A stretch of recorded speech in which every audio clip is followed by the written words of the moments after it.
La independencia de México es un proceso histórico que duró aproximadamente 10 años, en el cual el país se desligó del gobierno de la corona española para finalmente establecerse como una nación independiente reconocida por las principales potencias de la época.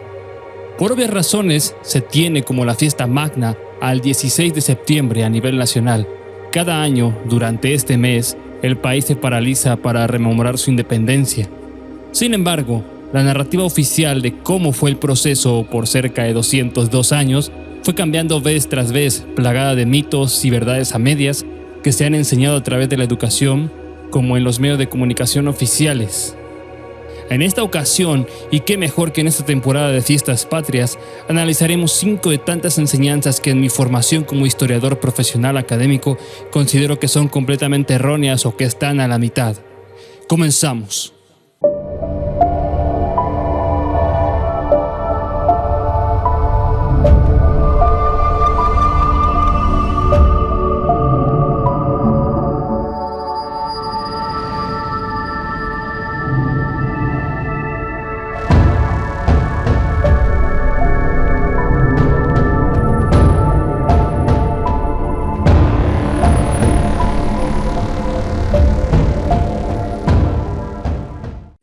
Antes de comenzar, tengo sí o sí que explicarles un concepto con el cual quizá estés familiarizado, pero no sabías cómo nombrarlo. Me refiero a la historia oficial. La historia oficial es la narrativa por parte del gobierno o el Estado que describe los procesos históricos de un país y estos se amoldan precisamente a su proyecto de nación o a sus intereses. En esta narrativa se enfatiza en la construcción de la nación, es decir, la historia oficial narra cómo se formó un país, pero siempre desde una perspectiva polarizada. Dicho de otro modo, en un extremo, y este extremo es el de creer y enseñar que el desarrollo de la historia, en este caso la historia de México, existe una serie de héroes y villanos que varían en relación al grupo gobernante en el poder y sus intereses. Una cita del historiador uruguayo radicado en México, Jaime Collazo Odriozola, nos dice lo siguiente: en las instituciones de enseñanza elemental y secundaria, los gobiernos se han preocupado por la implementación del adoctrinamiento a través de una deformación bastarda del conocimiento histórico, estrechamente ligada al civismo, por lo cual hay quienes la designan como historia cívica. Varios ingredientes deforman y supeditan este tipo de conocimiento histórico, entre muchas comillas. El problema comienza cuando para lograr estos fines se cae en la trampa de la enseñanza de la historia en blanco y negro, en forma maniquea, en la introducción de una ética, los buenos y los malos. La mayor parte de los textos no logran evitar esta celada y suelen incurrir en situaciones penosas para la disciplina. Dicho de otro modo, nuestra historia oficial es sinónimo de historia de amor a la patria a través de los próceres que nos dieron patria y libertad, sin importar que la versión que se nos narra no se nos diga nada sobre sus vidas personales y que estas personas hayan tenido actitudes reprochables e intereses mezquinos y egoístas. Si quisiéramos otro sinónimo para ello, yo utilizaría los siguientes: manipulación historiográfica y adoctrinamiento a través de los mecanismos educativos. Una terrible burla a la historia. Es como golpear a Clio, la musa de la historia, en la cara el día de su cumpleaños, pero todos los días. Las consecuencias de haber mantenido una instrucción de la historia tan burda y espuria son que a lo largo de tantos años se han propagado y enseñado mitos y verdades a medias sobre la historia de México. La fecha real de la independencia de México. Este es quizá el más evidente, y hay 2 grandes problemas con la fecha sobre la independencia de México. El primero radica en la confusión de 2 eventos cruciales en el proceso: el inicio del movimiento de independencia y la consumación de este. La gran mayoría de los países, por no decir todos, conmemoran y celebran su independencia en el día que oficialmente se firmaron tratados y se dio el reconocimiento, al menos de manera interna, como una nación independiente. Por ejemplo, todo mundo sabe que en los Estados Unidos de Norteamérica se firmó y ratificó el Acta de la Independencia, que declaraba a este país libre del vínculo colonial que tuvieron con Inglaterra, y ahora las 13 colonias pasarían a ser una nueva nación. Cada año se celebra el 4 de julio, pero en México, sin embargo, se celebra el 15 de septiembre, cuando históricamente para ese momento era una incertidumbre para todos. Ni siquiera se tenía clara o cercana a la independencia de la corona española. La Nueva España atravesaba por una serie de desafortunadas coincidencias que propiciaron las condiciones para una futura independencia, que no se dio sino hasta 11 años más tarde. Y si fuéramos coherentes con la fecha real, entonces deberíamos estar conmemorando y celebrando hasta el 27 de septiembre, con la entrada del ejército trigarante a la Ciudad de México, luego de que un mes atrás hayan sido firmados los tratados de Córdoba. Cumpleaños de Porfirio Díaz. Continuando con el tema de las fechas, ¿por qué se celebra el 15 de septiembre? La mayoría de las fuentes, tanto oficiales como académicas, hacen mención que el inicio del movimiento de independencia fue la madrugada del 16 de septiembre de 1810 y no el 15. Es más, se celebra por la noche con el famoso grito de independencia o de Dolores. Sin embargo, tenemos un gran problema con esto.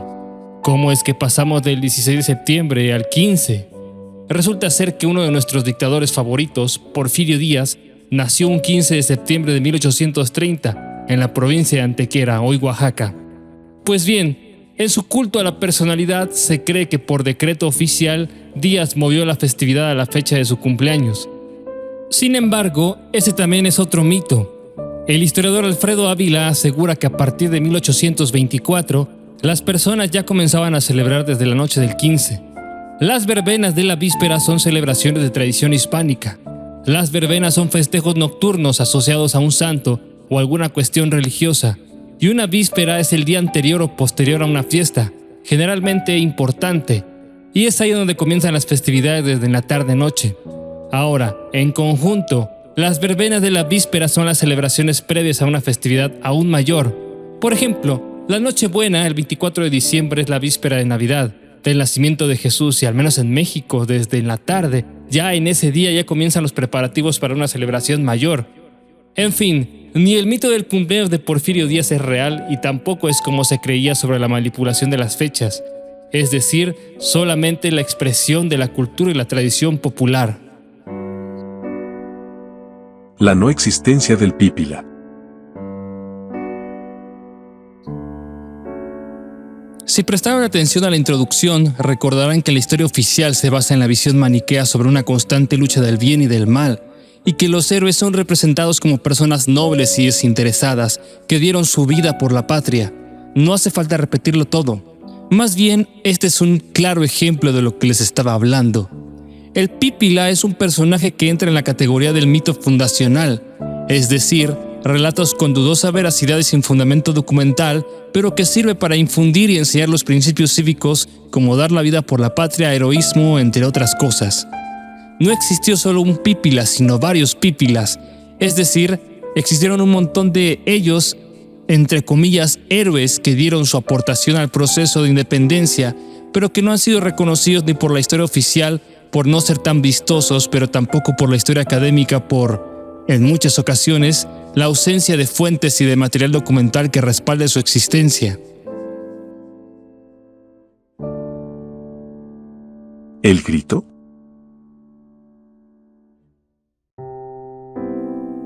¿Qué se supone que es el grito?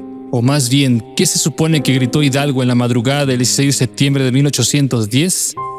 La primera versión y la más promovida por la historia oficial es que el cura Hidalgo de buenas a primeras gritó para promover una independencia absoluta. De lo que se tiene certeza es que no existe una sola versión del grito. A continuación enlistaremos unas cuantas versiones del grito de Dolores y veremos sus semejanzas y discrepancias. De acuerdo con Diego de Bringas en 1810, ¡viva la América! ¡Viva Fernando VII! ¡Viva la religión y mueran los gachupines!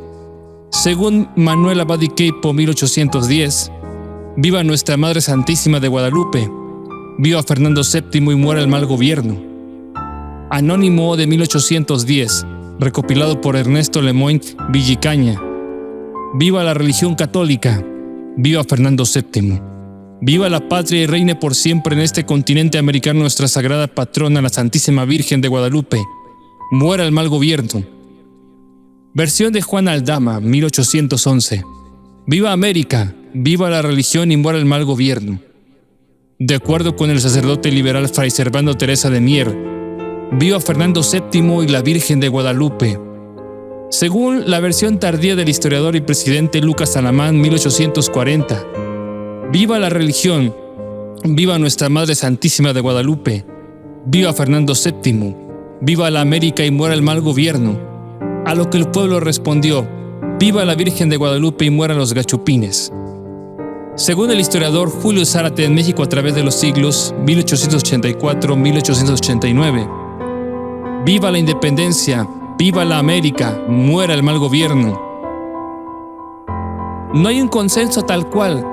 En todas las versiones se incluye la frase viva y muera.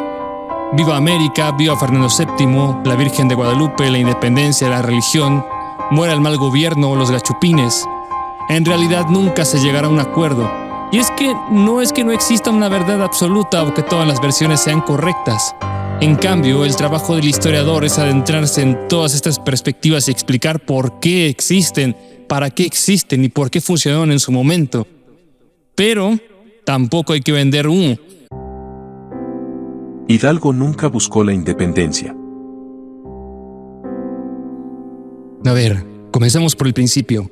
Es menester hacernos una pregunta antes de pasar a esta sección, y esta es: ¿realmente se buscó independizar al virreinato? O dicho de otra forma, ¿cuándo fue que realmente se comenzó a pensar en una verdadera independencia para México? En primera instancia nos remontamos a mediados del siglo XVIII, más o menos por 1750. En España se encontraba reinando Fernando VI, para más tarde, en 1759, asciende al trono Carlos III, quien fue el máximo ejecutor de las reformas borbónicas, es decir, quien las llevó a cabo con mayor fuerza e impacto. Debo de mencionar en qué consistían las políticas de los reyes borbones, las cuales más bien son absolutistas. En otras palabras, el poder se centraba en la figura del rey y todo lo que emanaba de su boca era correcto e incuestionable. A esto hay que sumarle la influencia francesa de la Ilustración. Recordemos, pues, que los Borbones son una familia de origen francés y estos trajeron sus ideas ilustradas a España, un imperio tradicionalmente conservador. El nombre con el que se le conoce al absolutismo ejercido por los Borbones se conoce como el despotismo ilustrado, y se resumía en la siguiente frase: gobernar para el pueblo, pero sin el pueblo. Esto significaba que solamente el monarca y unas cuantas personas más querían saber cuál era la forma correcta de gobernar al pueblo, pero sin siquiera consultarlo o indagar en sus necesidades. Todo estaba en manos del rey. De esta manera es como comienzan las reformas borbónicas. Las reformas borbónicas fueron una serie de reformas político-administrativas que pretendieron centralizar el poder en la figura del rey para evitar la compra de cargos. Ahora, con todo este contexto, la pregunta sería: ¿Hidalgo buscaba realmente la independencia total y absoluta de la Nueva España de la corona española? Porque sí, México en el pasado era llamado la Nueva España. Y a partir de los siguientes postulados de diversos autores sobre cómo fue el proceso de independencia, intentaremos responder a la pregunta sobre Hidalgo. Vamos con ellos. Carlos Marichal menciona en su obra La bancarrota del virreinato que desde la época de los Borbones se suscitaron cambios importantes en cuanto a la relación metrópoli-virreinatos mediante las conocidas reformas borbónicas. A partir de la implementación de las reformas en territorios americanos, estos pasaron de ser extensiones del reino a ser simple y llanamente colonias, de las cuales se les podía solamente extraer recursos para sustentar a la metrópoli. Todo eso se nota con la creciente y aplastante recaudación fiscal de los virreinatos, sobre todo los de la Nueva España y del Virreinato del Perú. A esto habría que sumarle el desfalco de los constantes donativos forzosos y sin esperanza de recibir una retribución o devolución al respecto, como lo son los donativos universales o donativos graciosos, que terminaron con la consolidación real de 1804. En otras palabras, cobraban muchísimos impuestos, pero muchísimos a más no poder, y a eso súmenle que cada cierto tiempo la corona española exigía tributos o donaciones forzosas sin garantía de que ellos fueran a pagar algún día, y eso no solamente a la iglesia o a algunas instituciones de gobierno, sino a prácticamente toda la población que tuviese dinero. Gisela von Boeser explica que, tras toda una oleada de préstamos forzosos e imposiciones fiscales que fueron mermando la economía novohispana, la consolidación de vales reales fue la gota que derramó el vaso. Y François Javier Guerra nos habla sobre lo que él llamó el choque de 1808, es decir, el año de la abdicación de Fernando VII y la instauración del poder francés en España a través de José Bonaparte. Napoleón Bonaparte, en su cruzada por conquistar prácticamente toda Europa y todo lo que se le atravesase, tenía como excusa entrar por España a conquistar Portugal, pero una vez estando en España, después de haberles pedido permiso a los reyes, por supuesto, dijo: ¿y qué tal si nos quedamos con esto? Y así fue como despojar a España del poder de los Borbones y los mandaron presos a Bayona en Francia a Carlos IV y Fernando VII. En el caso de México hubo un descontento general al respecto que dio origen a los movimientos juntistas, proyectos autonomistas en pro del rey Fernando VII. A esto habría que sumarle que se venía arrastrando con las consecuencias de las reformas borbónicas, los préstamos forzosos, la consolidación de los vales reales y el nacionalismo criollo emergente. Todo esto en conjunto hace parecer que la ascensión del poder de Francia solamente fue la gota que derramó el vaso y hasta un pretexto, lo que más tarde se convertiría en el movimiento de independencia que concluiría en 1821. Con una idea de nación más clara, Hidalgo, al final del día, solamente aprovechó la oportunidad de la invasión de Napoleón a España, el nacionalismo criollo, el descontento generalizado y la completa desaprobación hacia el gobierno francés para promulgar una nueva nación autónoma que es muy diferente a una nación independiente. Es decir, la Nueva España seguiría vinculada a España, pero no le rendiría todas las cuentas. Dicho de otro modo, tendría sus propios gobernantes y resolverían sus problemas de manera interna, sin tener que informar a la corona de absolutamente todo. También sus gobernantes serían de origen criollo o españoles nacidos en América o hasta mestizos. Hidalgo murió defendiendo la idea de que el rey Fernando VII tendría que regresar a gobernar España y a sus territorios en América. Por su mente jamás pasó la idea de una independencia total y absoluta. Con decirles que luego del 16 de septiembre solamente duró 11 meses en campaña hasta ser ejecutado el año siguiente. Morelos fue quien continuó con esta lucha en contra del gobierno francés. Él redacta un documento titulado Sentimientos de la Nación en 1814. Comienza a trazarse el discurso independentista, pero solamente hasta este momento da los primeros destellos sobre este movimiento. Y el resto del proceso de independencia, bueno, fueron las negociaciones finales entre el virrey Juan de O'Donoghue, Agustín de Iturbide y Vicente Guerrero. Ya había sido demasiado el conflicto y tenían que llegar a un acuerdo. Así es como el 24 de agosto de 1821 se firman los tratados de Córdoba. Pero, al final, para el 27 de septiembre de 1821, el ejército trigarante hace su entrada a la Ciudad de México, en la cual se declara México independiente. Cuéntanos en comentarios qué opinas al respecto. ¿Sabías alguna de esta información? ¿Tenías idea de que no se buscaba una independencia de buenas a primera? ¿Cuántas veces fuiste a los gritos de Dolores o gritos de independencia en los 15 de septiembre de tu infancia para escuchar las mismas patrañas y disfrazarte de un personaje de la revolución en plena independencia? Nos vemos a la próxima. Adiós.